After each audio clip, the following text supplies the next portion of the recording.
మొదటగా ఈ video general public కోసం కాదు. మీరు లైఫ్ స్టైల్ జీవనశైలి వ్యాధులు అంటే డయాబెటీస్ కానీ, ఒబెసిటీ కానీ, పీసీఓడి కానీ, థైరాయిడ్ కానీ అట్లానే ఇంకా చాలా ఉన్నాయి కదా. ముఖ్యంగా వెయిట్ లాస్ రిలేటెడ్ డయాబెటీస్ ప్రాధాన్యతగా తగ్గించుకునే వాళ్ళ కోసం ఈ వీడియో చేస్తున్నాను. మీరు ఈ వీడియో చూసిన తర్వాత ఏమవుతుందంటే బై ద టైం నా దగ్గరికి వచ్చే టైంకి మీరు పూర్తి అవగాహనతో ఉంటారు. ఈ వీడియోలో నేను మీకు కొన్ని ముఖ్యమైన విషయాలు చెప్తాను. ఒకటి, అసలు ఇన్సులిన్ రెసిస్టెన్స్ అంటే ఏంటి, డయాబెటీస్ అంటే ఏంటి, ఒబేసిటీ ఏంటి, ఒబేసిటీ ఎందుకు వస్తుంది, డయాబెటీస్ లాంటివి ఎందుకు వస్తాయి, టైప్ 1కి టైప్ 2కి తేడా ఏంటి, డయాబెటీస్ కానీ అలానే బీపీ థైరాయిడ్ లాంటి జీవనశైలి వ్యాధులకి అలోపతిక్ ప్రపంచ వైద్యం లేకపోతే ఇతర వైద్యాలు హోమియో కానీ ఆయుర్వేదిక్ కానీ ప్రపంచం మొత్తం మీద అనేక ఆహార విధానాలు ఉన్నాయి కదా, ఇవన్నీ కూడా ఎక్కడ ఫెయిల్ అయినాయి, ఇదంతా కూడా మనం ఈ సబ్జెక్ట్లో నేను మీకు వివరంగా చెప్పబోతున్నాను. మొదట మనకు కావాల్సిన ఒక అవగాహన. ఇప్పుడు బేసికల్గా దీంట్లో కాన్సన్ట్రేషన్ ఎక్కువ డయాబెటీస్ ఒబెసిటీ మీద ఉంటుంది. అసలు డయాబెటీస్ ఎందుకు వస్తుంది ఇవన్నీ తెలుసుకోవాలి. ఇవాళ చూస్తే ఇంటింటికి ఒక డయాబెటీస్ అనేవాళ్ళు కనీసం మినిమంగా ఉన్న పరిస్థితి. ఒకప్పుడు లేని డయాబెటీస్, ఒకప్పుడు లేని ఊబకాయం ఇప్పుడే ఎందుకు వచ్చింది. అట్లానే ఊబకాయం కనుక వస్తే చాలామంది అనుకుంటున్నట్టు అంటే రన్నింగ్లు ఎక్సర్సైజ్ చేస్తే ఊబకాయం పోతుందా, లేకపోతే తిండి మానేసి డైటింగ్లు చేస్తూ ఉంటాం, 10 ఇడ్లీ తినేవాడు 1 ఇడ్లీ తింటాం, లేదా ఉపవాసాలు ఉంటాం, ఇది జరుగుతుందా? ఇదంతా దీని బ్యాక్గ్రౌండ్ సైన్స్ ఏంటి, వీటిల్లో సమాజంలో అపోహలు ఇన్నున్నాయి. ఇదంతా చాలా ముఖ్యం. ఏదైనా ఒక ముఖ్యమైన పాయింట్ ఏంటంటే మీరు అందరూ తెలుసుకోవాల్సింది ఒక కొత్త విషయాన్ని తెలుసుకుంటాం కాదు, ఆల్రెడీ తెలిసిన పాత చెత్తని, మన బ్రెయిన్లో ఉండే పాత చెత్తన విజ్ఞానాన్ని దాన్ని డిలీట్ చేసి పక్కన పారేయాలి. నెయ్యి వేసుకుంటే ఫ్యాట్ అవుతాడు, కోడిగుడ్డు ఎల్లో తింటే లావ్ అవుతాడు, కొలెస్ట్రాల్ వస్తే గుండె జబ్బులు వస్తాయి, ఇలాంటి గీదల మల్లెసే కబుర్లు మనకి వైద్య ప్రపంచం చెవులో పూలు పెట్టొచ్చి ప్రపంచాన్ని నాశనం చేసింది. ఎందుకు అలా చెప్తున్నారు, అసలు వాస్తవం ఏంటి? నెయ్యి వేసుకుంటే లావ్ అవుతావరా అంటారు. నిజంగా నెయ్యి వేసుకుంటే లావ్ అవుతారా? నెయ్యి వేసుకుని లావ్ అవుతున్నారా? అలానే లావ్ అయితే షుగర్ వస్తుందిరా అంటారు. తమాషా ఏంటంటే లావ్ అయినాడు అరిసికి పెట్టినా షుగర్ రాదు. 1,00,000 మంది లావ్ అయిన వాళ్ళు ఉంటే అందులో అంటే బాగా లావ్ ఊపకాయ ఉన్న వాళ్ళకి 1%, 0.001% కూడా అందులో డయాబెటీస్ రాదు. లావ్ వాడికి డయాబెటీస్ రిస్క్ లేదు.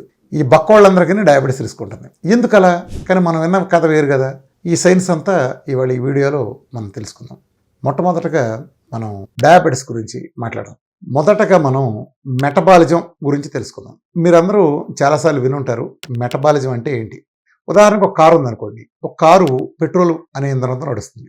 కొన్ని కార్లు ఉంటాయి అవి డీజిల్ మీద నడుస్తాయి. అంటే పెట్రోల్ కారు పెట్రోల్ మెటబాలిజంతో నడుస్తుంది, డీజిల్ కారు డీజిల్ మెటబాలిజం నడుస్తుంది. అట్లానే ఇంకొన్ని కార్లు ఉంటాయి, మన స్విచ్ కనుక ఇటు తిప్పినప్పుడు అది పెట్రోల్తో నడుస్తాయి, దాన్ని స్విచ్ ఇటు తిప్పితే గ్యాస్తో నడుస్తాయి. అంటే 2 in 1 కార్లు. అంటే దానికి 2 ఇంజన్లు లేవు. నేను స్విచ్ ఇటు తిప్పినప్పుడు ఆ కారు నడుస్తుంది, పెట్రోల్ కారు. సేమ్ స్విచ్ కనుక ఇటు తిప్పినప్పుడు గ్యాస్ నేరుగా మండి దాని ద్వారా వచ్చిన శక్తితో అదే ఇంజన్ నడుస్తుంది, 2 ఇంజన్లు లేవు.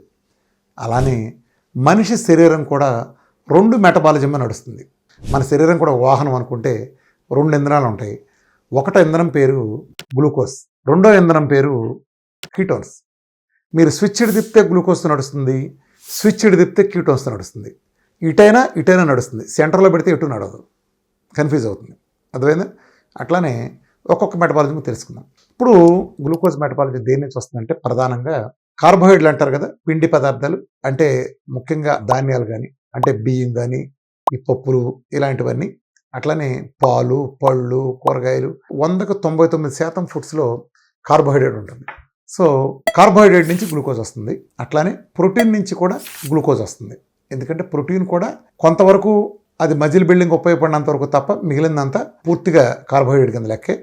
ఈ రెండింటి నుంచి గ్లూకోజ్ వస్తుంది. కానీ ఫ్యాట్ ఉంది కదా, ఫ్యాట్ అని మనం ఏదైతే అంటామో దాని నుంచి కీటోన్స్ వస్తాయి. ఈ ప్రపంచంలో మనిషి ఈ 2 మెటబాలిజాల మీద బతికే అవకాశం ఉన్నప్పటికీ మానవ జాతి మొత్తం కేవలం గ్లూకోజ్ మీదే బతుకుతుంది. ఎందుకలా? మీకు చిన్న ఉదాహరణ చెప్తాను. నా దగ్గర ఈ 2 బాటిల్స్ ఉన్నాయి. ఇది థమ్సప్ అనుకోండి, ఇది 1 లీటర్ థమ్సప్, ఇది 1 లీటర్ నెయ్యి అనుకోండి. ఉదాహరణ కోసం చెప్తున్నాను. ఇది 1 లీటర్ థమ్సప్, ఇది 1 లీటర్ నెయ్యి. ఈ రెండిట్లో ఏది రుచిగా ఉంటుంది చెప్పండి? టేస్ట్ నాలుగుకి ఏది బాగుంటుంది? థమ్సప్ రుచిగా ఉంటుంది. అట్లానే ఈ రెండిట్లో ఏది చౌకగా దొరుకుతుంది, రేటు తక్కువేది? థమ్సప్ చాలా చౌక. మూడో పాయింట్, ఈ రెండిట్లో ఏది విస్తారంగా ఎక్కడ పడితే అక్కడ ఎంత కావాలన్నా అంత దొరుకుతుంది? థమ్సప్పే దొరుకుతుంది. సో ఈ 3 కారణాల చేత మనం గ్లూకోజ్ మెటబాలిజం ఉంటాం. ఈ 3 ఈజీ. 1 చాలా టేస్ట్, 2 చాలా చౌక, 3 విచ్చలవిడిగా దొరుకుతుంది ఎక్కడ పడితే అక్కడ. ఈ 3 కారణాలతో మనం దీన్ని వాడతాం. కానీ నిజానికి మనం అడగాల్సిన క్వశ్చన్, ఈ రెండిట్లో ఏది మంచిది? ఖచ్చితంగా నెయ్యే మంచిది. కానీ దీన్ని ఎందుకు వాడమంటే ఇందాక నేను చెప్పిన 3 కారణాలు. సో దీంతో ప్రపంచం మొత్తం కూడా మనకి గ్లూకోజ్ మెటబాలజీ ఉంటారు. ఒక్క ఎస్కిమోల్ అనే జాతి తప్ప. వాళ్ళు పుట్టినప్పటి నుంచి చనిపోయేలోపు వాళ్ళు గ్లూకోజ్ వాడే అవకాశం లేదు కాబట్టి వాళ్ళకి హాస్పిటల్ అవసరం కూడా ఎప్పుడూ లేదు. సో ఇది బేసికల్గా